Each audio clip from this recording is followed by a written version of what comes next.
we won our 10th World Championship that year, which was 2022.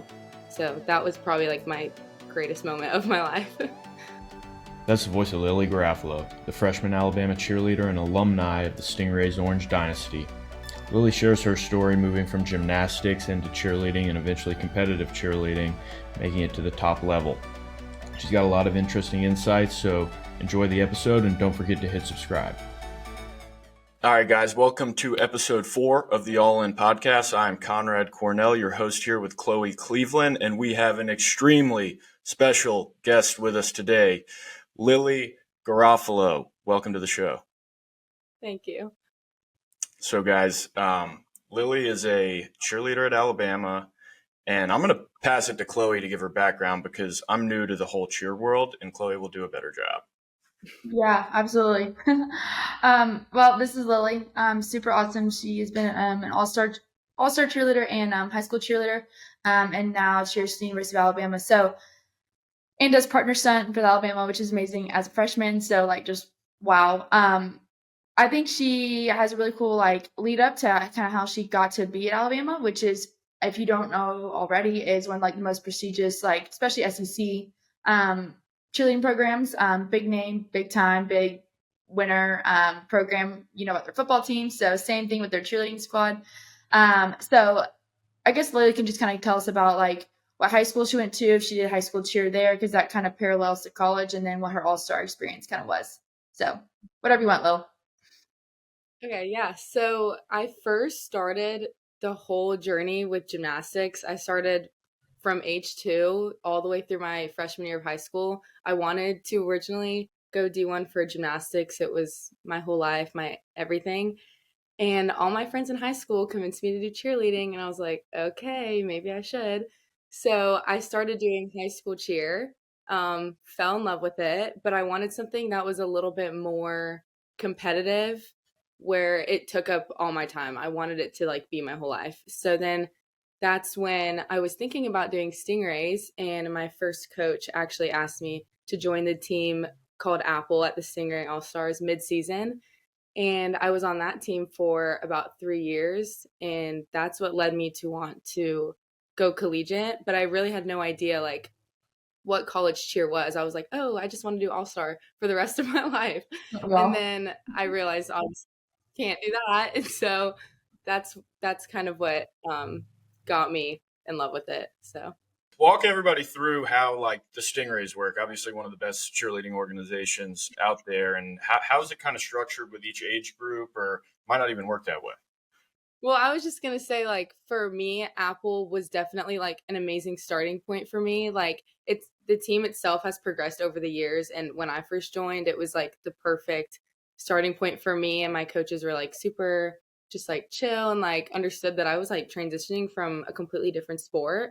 But yeah, there's a ton of different age groups. So Apple is, I don't know what they are this year. They changed, but when I was on it, it was senior open. So you could be whatever age you wanted to be. You could be 30 and be on that team. Not saying anybody was, but it was really small. Not a lot of girls, so it was really easy to transition to. But there's a ton of different divisions. There's large, medium, extra small, co-ed. But Apple was all girl, so it was all girl stunts. Walk through the experience at Stingrays. You stayed there through senior year of high school. Did you stay on the same team the whole time? Talk about some of the competitions you guys won. I think you and Chloe were on the same team, right? No, kind of no, but that's okay. Coach? Well, I practiced with Chloe my first year, I think. Yeah. But yeah, so I was on Apple for 3 years. So freshman year, sophomore year, and junior year. And then the next year I made my absolute dream team, which is Orange. It's very prestigious. It has 20 plus years of legacy. So I have just grown up, even being as a gymnast, knowing what that team was all about, which is the team that Chloe coaches the year after I left. So Right. Close. My bad. So that was my biggest accomplishment, I feel ever, just knowing that I'm literally being coached by one of the most prestigious coaches in the whole entire world, which that ended up being probably Orange's most successful season. We won almost every competition, and then we won our 10th World Championship um, that year, which was 2022. So that was probably like my greatest moment of my life. Congrats on making the Orange team. Obviously, that was a huge step in your career. Once you made that team, I'm sure, one of the things going through your head is, okay, like clearly, I am an elite cheerleader. My skill level is really high. When did you start to think about college cheer, and what were some of the options you were considering, and what was important to you? And just walk us through that process in general. So I really didn't know a lot about college cheer. My original plan was to just cheer at Kennesaw State, which is what a lot of Stingray cheerleaders do because it's like literally right next door, like 10 minutes away. And I just wanted to stay close to home. I didn't really know what would be the best choice for me. And I also didn't think my skill level would progress as much as it did being on Orange. Like I learned more skills in 1 year than I probably have in the last 5 years in total. So a lot of girls on Orange actually cheer at Bama. Like there are so many of them. It kind of just like there's like one or two girls every single year. And I just like noticed that. And there's also a few girls from my high school that went to Alabama. Um, and I knew they were a very prestigious cheer team with national championships.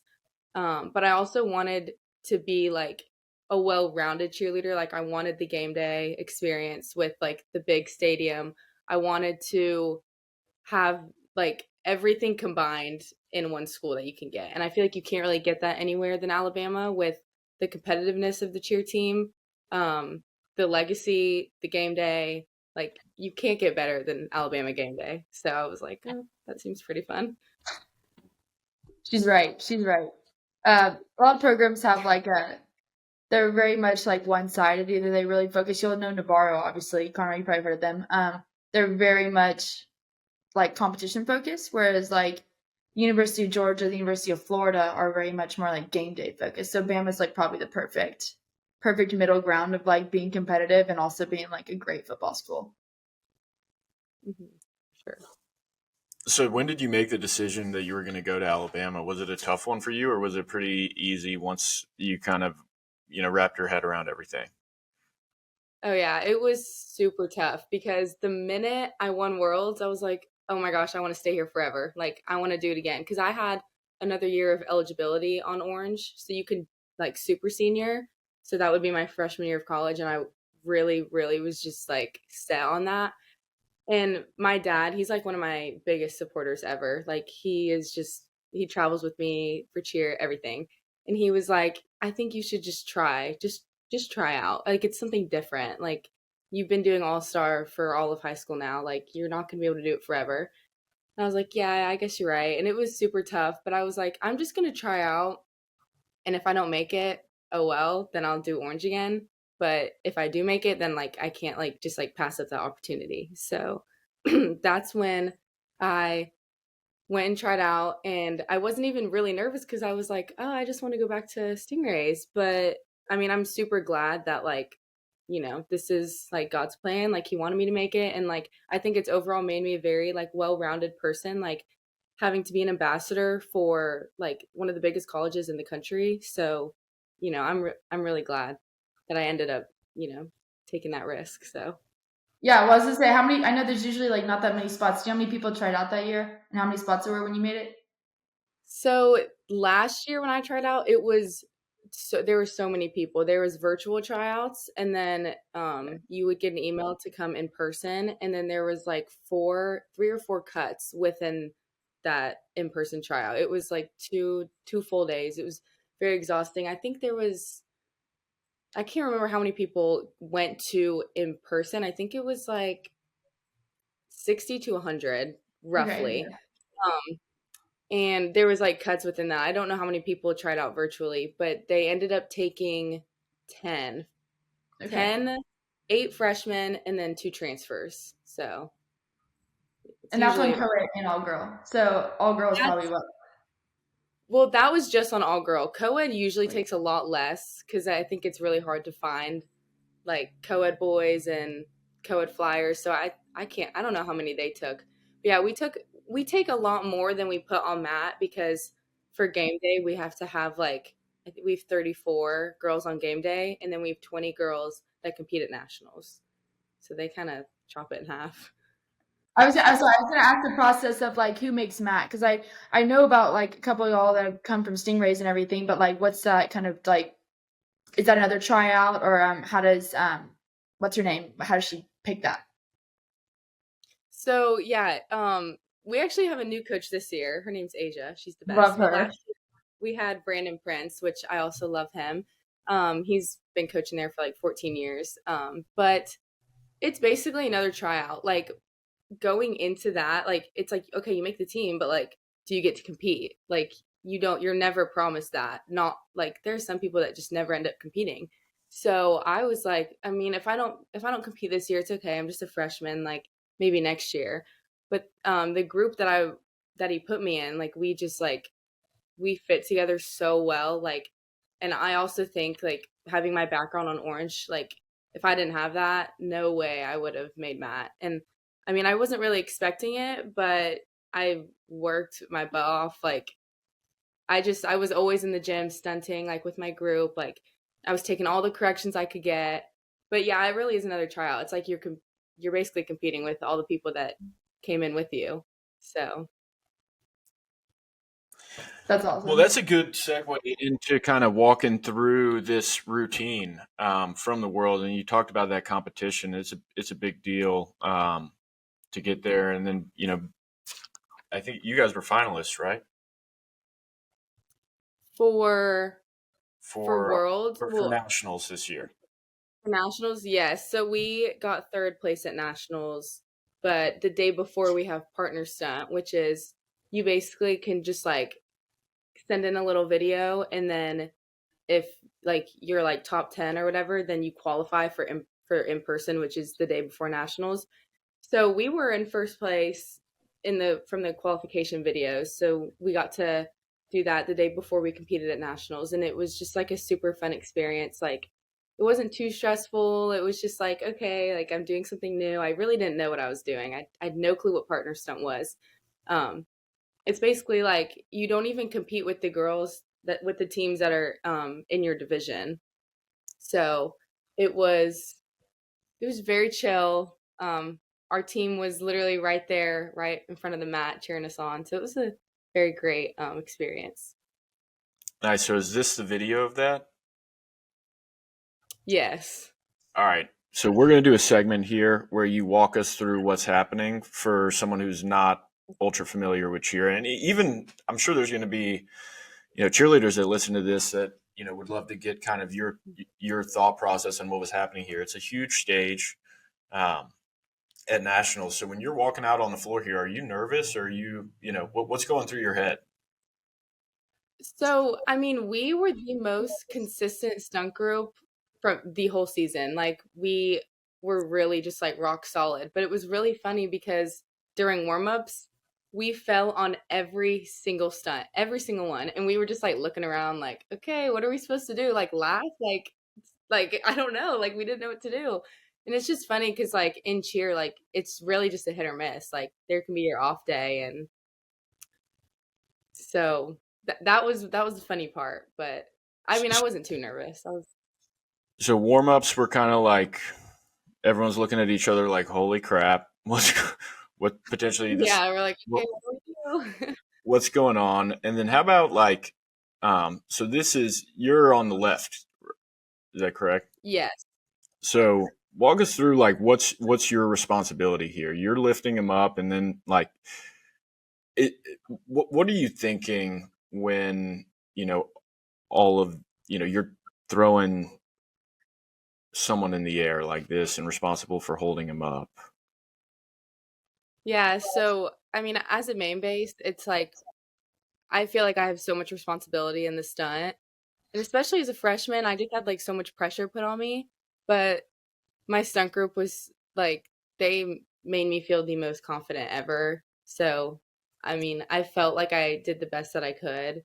I mean, we did a lot better than we did in warm up. So yeah, it's just a lot of responsibility as a base to, make sure your flyer doesn't hit the ground or that, you're controlling it the best that you can. A lot of technical things go into it. Yeah, I mean, just watching this video, you could see your hand. You grab the foot and you feel like, oh crap, this isn't stable, and you're like in the middle of the stunt, changing the position of your hand. It's like, how often do those go wrong, and someone ends up falling, or the balance ends up breaking? Yeah, I mean, it's very common. I mean, it's hard because you have to think really fast. Like you have to have like quick, like you just have to know what to do in 0.2 seconds, like because you don't have all the time in the world to know, like, okay, maybe I should like tweak my hand a little bit. Like if she's leaning a little bit, you just got to know, like, okay, I need to make her back stable. So, and then like there's like points in between stunts where you have to switch your grip and like in order to do a different skill. So you have to have a really strong grip, um, strong fingers. Do they Yeah, have you guys doing rice buckets and farmers walks? I have no idea what that is, if I'm going to be honest. Oh, it's just, you know, classic baseball wrist strengthening stuff. Like grip strength. Yeah. Yeah. I mean, I feel like we should, honestly. I mean, I feel like I got all of my grip strength from being a competitive gymnast, like having to like grip on the bars, and like I think that's like what really like gave me an advantage almost in basing, because I think the flyer's biggest thing is knowing that the bases have a strong grip on your foot, like knowing that they're not going to fall or they're not going to go anywhere. And everybody like has always like, especially my flyers, are like, you grab my foot so hard, and I'm like, I think it's just from being a gymnast, like having to, like have such a strong grip. So Yeah. I mean, seems like you couldn't, like, with a weak grip, you're kind of hopeless. yeah, for sure. Um, well, Chloe, what do you think about hopping into rapid fire questions? Yeah, I mean, I got a couple things that I know go on a competition day that can kind of make it or break it. So, yeah, Lily, have you ever forgotten a skirt, a shoe, a top, anything like that, or did your group forget anything? Sometimes that's tragic.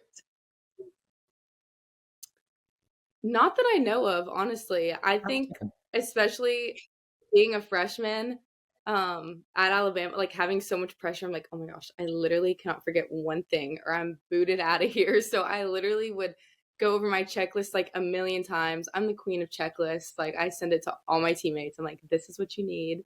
The only thing I think that started because when I was a gymnast, I was in West Virginia for a competition and I forgot my leotard, which you cannot replace. And I like that was probably that was one of the most traumatic moments in my life. So I knew from then on never forget anything.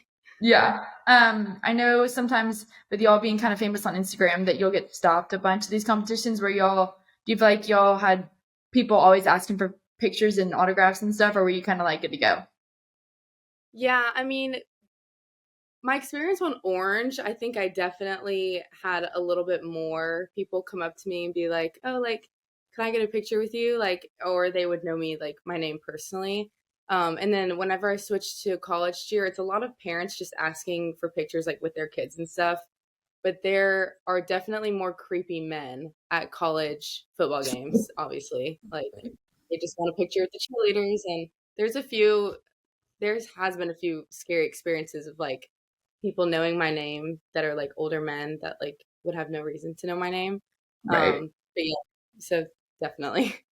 That's great. How do you feel like I know Asia a little bit from just the past couple years. Do you like that transition with like kind of the new coaching staff? I mean, she's amazing. Conrad, she coaches Team USA as well recently and was on it. And I mean, she's great in the cheer world. So like, what do you think of her and kind of like the new, which Bama hasn't started quite yet this year, but what do you think of that? I absolutely love her. Like there is not one bad thing I could even ever say about her off camera. Like I think with her being so young and like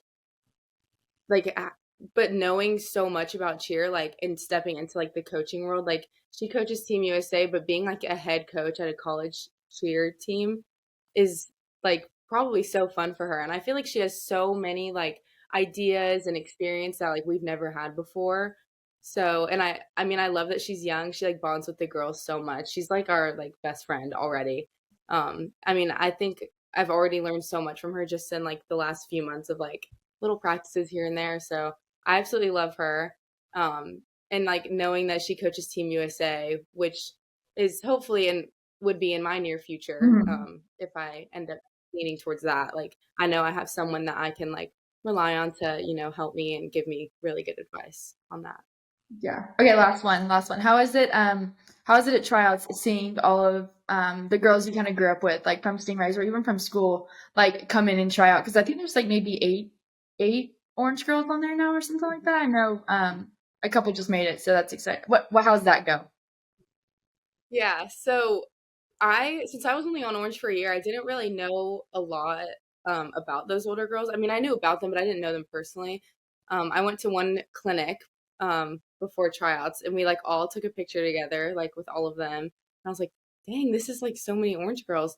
And then when I made it, like we just bond so much about like our own experiences on Orange, like how our years were. Because one of the girls, her name's Maddie, she was on it in what 2013, Yeah, she's 14, like like my a age. long, long, Yeah.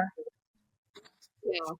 So it's just funny, like kind of like talking about our own experiences. And then one of my teammates from last year on Orange, she just made it, and it's just like so full circle because it's like, oh my goodness, like we're teammates again. So yeah, I mean it's great having to like talk about how our time on Orange was because it's such a big legacy, like you can't forget it.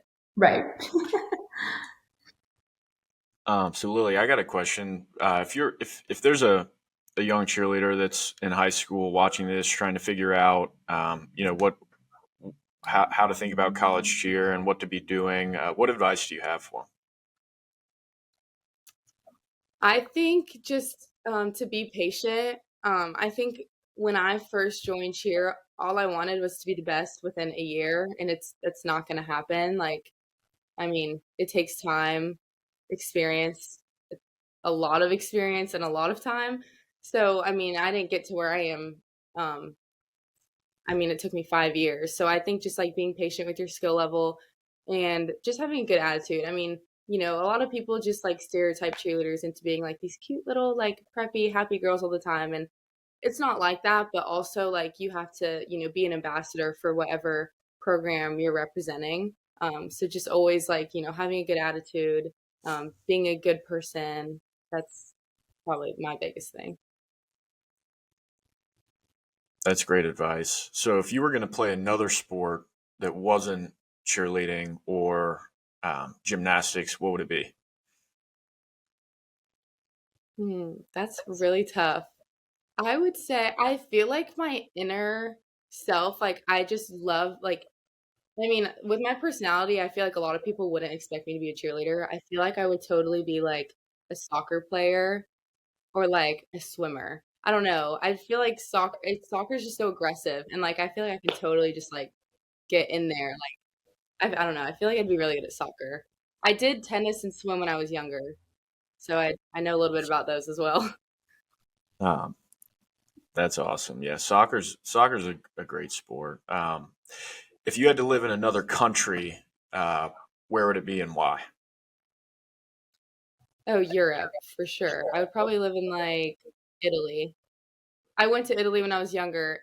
I'm Italian. A lot of my family is from there, so definitely Italy. It's pretty. That's a good choice. This is the last one I've got. Is there a word or phrase right now that's stuck in your head and you just are saying like way more than you'd like to?